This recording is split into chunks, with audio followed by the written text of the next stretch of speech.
Bonjour, d'abord je suis Mamoudou Diop, le directeur général des établissements EZEBAT.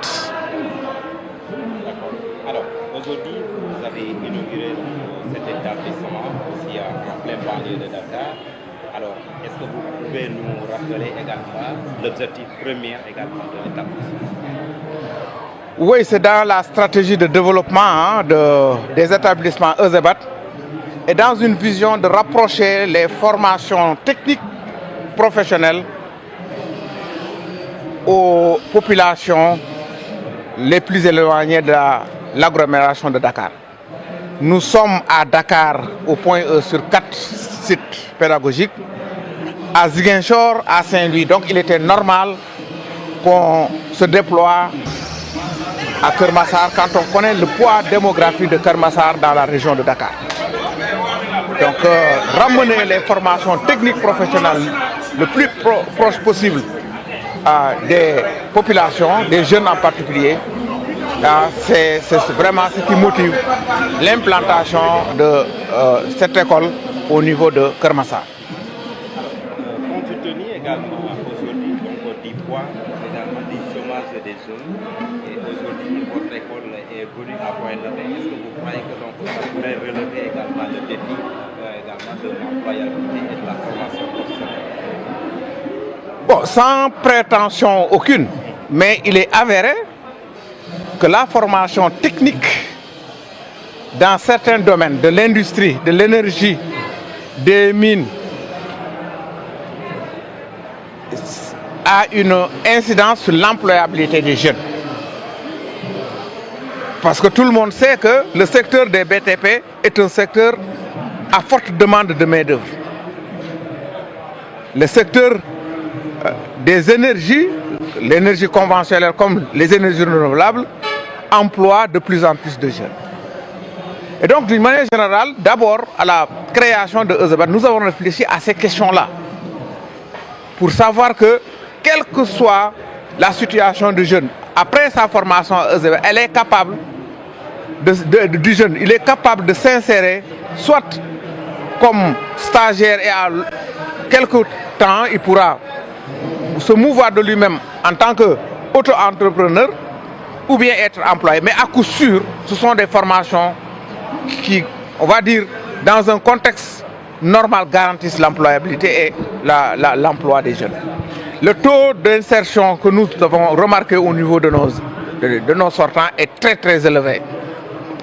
C'est facile de dire qu'on a atteint les 50%, les 100% ou bien les 60%. Mais ce qui est sûr et certain, et tous les chefs d'établissement vous le diront, lorsque vous formez les jeunes et qui n'ont pas de travail, vous allez les voir au sein des entreprises, des établissements, au niveau de l'administration, passer, dire un bonjour par-ci, par-là. Vous allez les voir. Nous, ceux que nous avons formés, nous ne les voyons pratiquement pas. Nous courons derrière pour essayer de les ramener sur le BDE, pour essayer de les mettre dans les éliminés, parce que nous savons que c'est une force de proposition, parce qu'eux, ils sont dans les entreprises, ils peuvent donc revenir à EZEBAT pour dire, bon, ce que vous avez fait, vous pouvez faire mieux ici, vous pouvez ajuster ça, vous pouvez changer ça, ce n'est même plus la peine d'enseigner tel ou tel autre chose. Donc, le suivi de ces sortants-là est une préoccupation majeure et nous y sommes actuellement. La finalité également de EZEBAT, une fois que les étudiants à la sortie de cette école, est-ce que ça garantit également aussi l'insertion dans les établissements publics? Oui. C'est-à-dire que, étant donné que nous avons des diplômes qui sont reconnus, aujourd'hui nous avons plus de 10 programmes qui sont accrédités au CAMES. Ne serait-ce que le fait qu'avant même d'arriver au CAMES, vous devez passer par l'ANAQ-Sup. Donc quand vous avez un diplôme reconnu à l'ANAQ-Sup, automatiquement ce diplôme a la même valeur qu'un diplôme public. Et par conséquent, vous pouvez faire un concours public, vous pouvez aller dans des instituts, dans toutes les fonctions publiques. C'est d'ailleurs la raison pour laquelle aujourd'hui nous avons beaucoup d'étudiants parmi nos sortants qui ont fait le concours du CAES, c'est-à-dire que de l'enseignement au niveau de l'université, qui ont réussi, qui sont en train de sortir comme des enseignants dans les centres de formation technique professionnelle publique. Il y en a qui ont fait des concours, on va dire, au niveau de la police, de la gendarmerie ou même d'autres qui ont réussi et qui sont entrés là-bas parce que les diplômes sont reconnus. Il y en a qui sont dans la fonction publique en temps normal. Ils sont entrés dans la fonction publique normalement comme n'importe qui serait sorti d'une autre école publique avec un ingénierat. Donc on peut dire que le niveau de qualité que nous avons imprimé au niveau de ESABAT garantit la sortie, y compris même les CPS. Qui est vraiment, les CPS, on a l'impression que les jeunes même ne connaissent pas ce que c'est que les CPS. C'est un titre reconnu, au même titre qu'un baccalauréat, un BFM ou bien un BTS. C'est un titre de l'État. Vous faites 4, 5, 6 mois, vous passez un examen organisé par la direction des examens et concours professionnels. Vous avez ce titre-là. C'est un titre qui est reconnu par l'État, qui vous permet d'entrer dans la fonction publique ou bien d'être pris dans une entreprise publique quelconque. ci wolof rek tey jii ngeen dalloo donc école bu mag bii di ESABAT comme ni ngeen ko defee ci yeneen gox yi fii ci en plein banlieue de Dakar donc ngeen ñëw samp gox bi jubluwaay bi lan moo ci intérêt ndaw ñi. waaw la ma wax ci nasaraan sànq rek mooy gis-gis bi gis-gis bi mooy bu ñu mënta am ñu mën di jot ci formation ESABAT yi ku am baccalauréat ku amul baccalauréat ku génn ci école arabe ku génn ci daara ji am nga sa place ESABAT parce que ñun loolu yemuñu ci wax ko mais dañ ko jëfee formé nañ ñu nga xamante ci daara lañ génn ci électricité du bâtiment wala installation solaire ba fi mu nekk nii ñu ngi demal seen bopp. am na ci ñi nga xamante ni ci ay entreprise fii Sénégal entreprise yu mag ay arabisants lañu ESABAT lañ jàngee ba am seen i BTS ñenn seen i BT am na ñu nga xamante ni sax ñi ngi jàngale ci CFP ñi mooy centre de formation professionnelle yi public ESABAT lañ génne te ay arabisants lañu. donc ñun occasion la pour ñun ñu wax ci naan ESABAT pare na pour liggéey ak ministère bi pour jàppale ñu nga xamante ci daara li ñuy génne parce que ñëpp ñu mënuñ nekk ay imam. te bu ñu gisee ni ñuy génn ci daara ñi ci gën a bëri bu ñu nekkul ci mbedd bi di jaay wala ñu nekk ay tailleur ci gaal yi la ñuy dem finalement te loolu mën na ñàkk parce que ku génn ci daara yi da ay xam-xam nga fa jànge xëy na du xam-xamu nasanaat yi nga xamante ne moom la ñu jéegaane te mënuñ ci dara parce que dañu nootoon teguñu ko waaye fi ñu toll nii ñun pare nañu pour ñu nga xamante ñoo nekk ci daara yi ñi génn ci ñi nga xamante ni aussi ay jànguñu sax maanaam tàggat leen ci ay métiers yu mel ni carrelage pavage installation sanitaire ak yu demee noonu nga xamante ni mën nañ ci génn. ci loolu jàpp nga ni daal tey ci formation bi nga xamante ni moom la ñuy def ci ESABAT parce que loolu mën na garantir ëllëg tamit aussi ci wàllum employabilité ngir ndaw ñi mën a insérer ci loolu moom di travail. am na ci yaakaar de am nañ ci yaakaar am ci njort bu rafet ndax loolu la ñuy wax naan ku la jox ndekki. bu la diggee reer war nga ko mën a gëm lañ ñuy jot a formé ci ESABAT ba ñu gën bay liggéey donc bu ñu naan nañ garanti xam nga ne boo ne dinaa garanti emploi loolu moom ci nit ki la nit ki ñaar nit mën nañu formé am benn lijaasa kee am liggéey keneen ki amul liggéey parce que am na effort bu nga xamante ne nit ki sa bopp yaa koy defal sa bopp kenn du la ko defal il faut nga génn sa kër nangoo génn sa kër nangoo sabablu waaye ñun dañ leen tàggat vraiment def ci ñoom li nga xamante ne bu ñëwee ci entreprise vraiment ñu defal leen entretien du ñu sëgg waaw loolu moom mën nañ ko garanti. lijaasa yi ñu am fii donc mën nañ ko méngale tamit aussi ay lijaasa yoo xamante ne am nañu ko ci ay établissement public yi. waaw loolu dañ ci liggéey dañ coo liggéey bu baax a baax lijaasa yi ESABAT ak lijaasa yi génn ci établissement public yi. benn la parce que décret moo ko lijjanti loolu décret moo ko wax décret moo ne lijaasa bu nga xamante ne bi ANAQ-Sup reconnaître na ko même gëdd la am que lijaasa yi génn ci université publique yi loolu décret la loolu ñu ngi toll ci ANAQ-Sup mais bu ñu jógee ci ANAQ-Sup lijaasa yi ci gën a bëri ëpp na fukk yu nga xamante ne CAMES moo ko reconnaître maanaam mooy kuréel gi nga xamante ne moo ŋànk enseignement supérieur ci pratiquement réew Afrique yi nekk ni Afrique de l'Ouest en tout cas ak yenn ba Madagascar te it yeneen réew yi ci même tugal ak yu demee noonu xamee organisation boobu ne organisation bu sérieux la ba tax na ba amee diplôme bu accrédité CAMES France reconnaître na ko Canada reconnaître États-Unis reconnaître na ko ñi yeneen réew yi aussi reconnaître nañ ko donc loolu aussi maanaam mandarga la buy wone ne ñun ñi ngi liggéey ci loolu noonu bu baax a baax.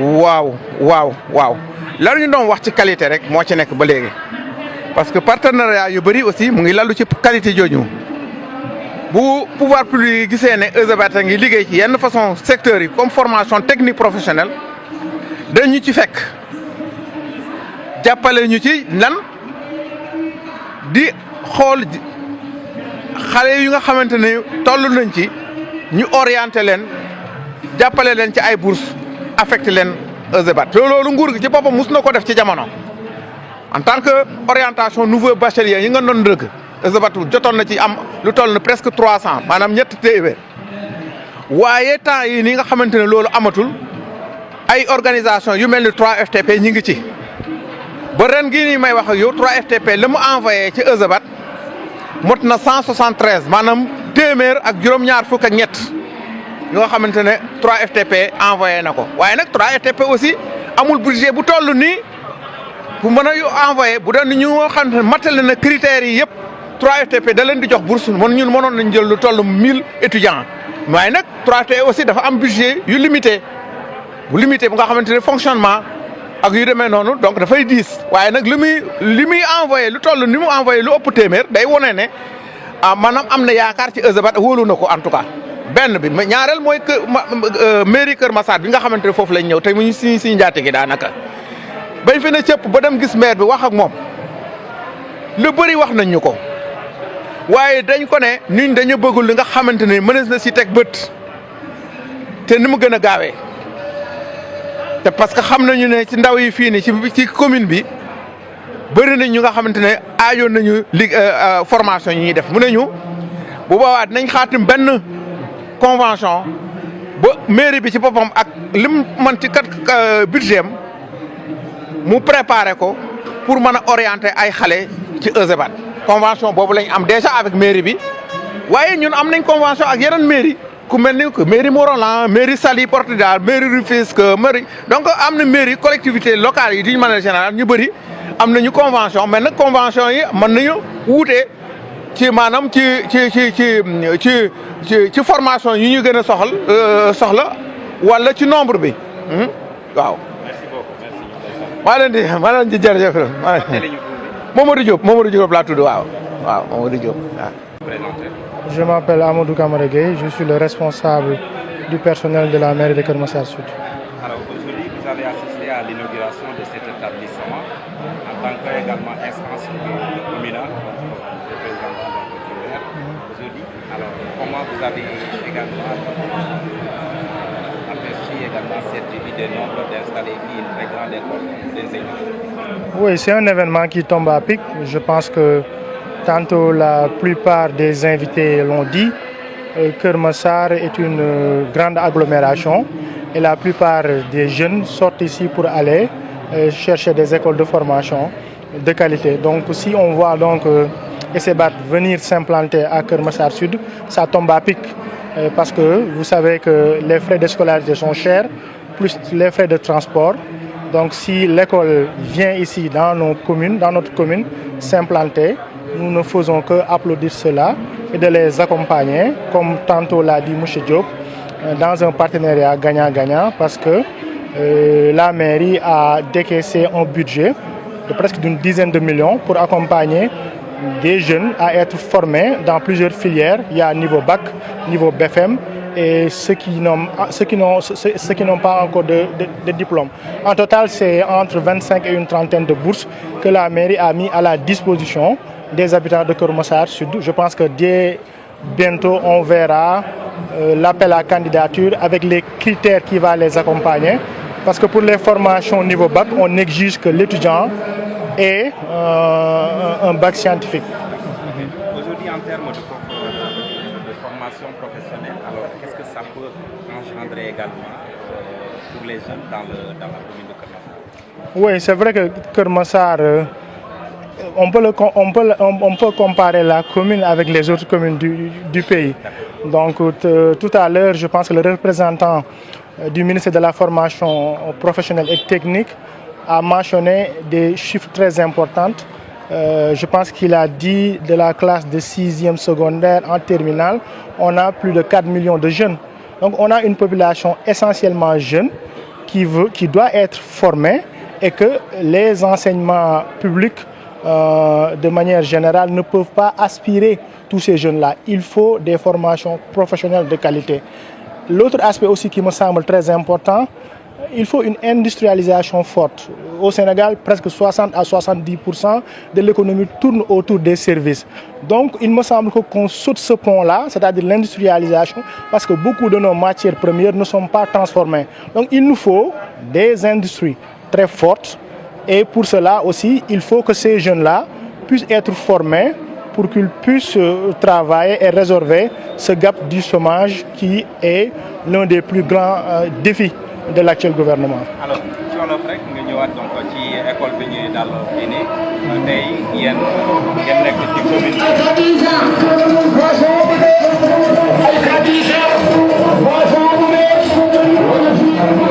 C'est bon, voilà.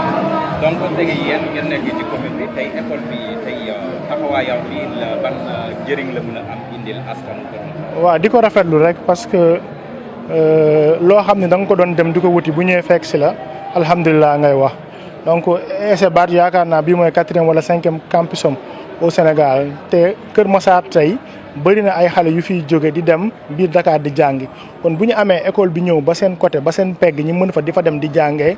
sant la ñuy wax parce que coût de la vie cher na frais de scolarité cher na nga tegaat ci pass day gën a métti kon bu école bi ñëwee fii nekk suñu biir commune muy Kër Massar Sud mënuñu lu dul rafetlu loolu wëlbatiku tamit ànd ak waa école bi liggéey ak ñoom donc xaatim nañ tey benn collaboration pour former entre 25 et 30 jeunes maire bi génn na lu toll entre 8 à 10 millions teg ko foofu noonu pour mën a former ay jeunes am na ay critères yu ñu teg te bientôt le service éducatif nga xam te ne mooy liggéey si loolu dina wax yan critères la ñuy teg pour ñu mën a def une sélection basée sur le mérite. Parce que ñi nga xam te ne dañ leen defal formation au niveau bac bourse yooyu noonu dañuy exiger que ni l'étudiant ou l'étudiante mu am un bac scientifique. ci loolu gis nañu tamit aussi représentant bu ministre bi chiffre yu mu joxe ci wàllum ndaw ñi. alors yéen fii Kër Massar donc gis nañ ni loolu mën na tax ba ESCBAT tamit aussi mu am benn pas-pas boo xamante ne jëmale nañ ko si ndaw ñi. dëgg la Kër Massar buñ ko dee wax problème bi Kër Massar am moom la yeneen commune Sénégal yëpp am donc jafe-jafe yooyu noonu yaakaar naa benn la surtout en matière de formation bu fekkee ni nee nañ tey Sénégal.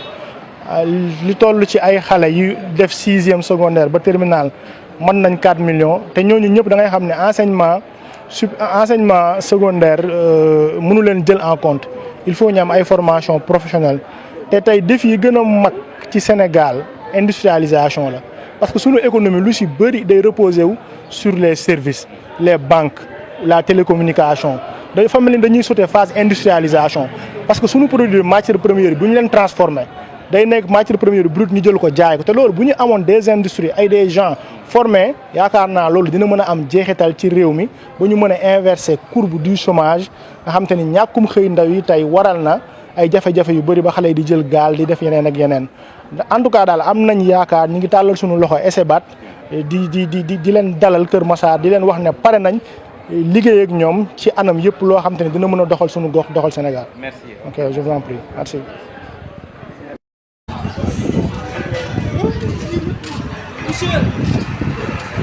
Wow.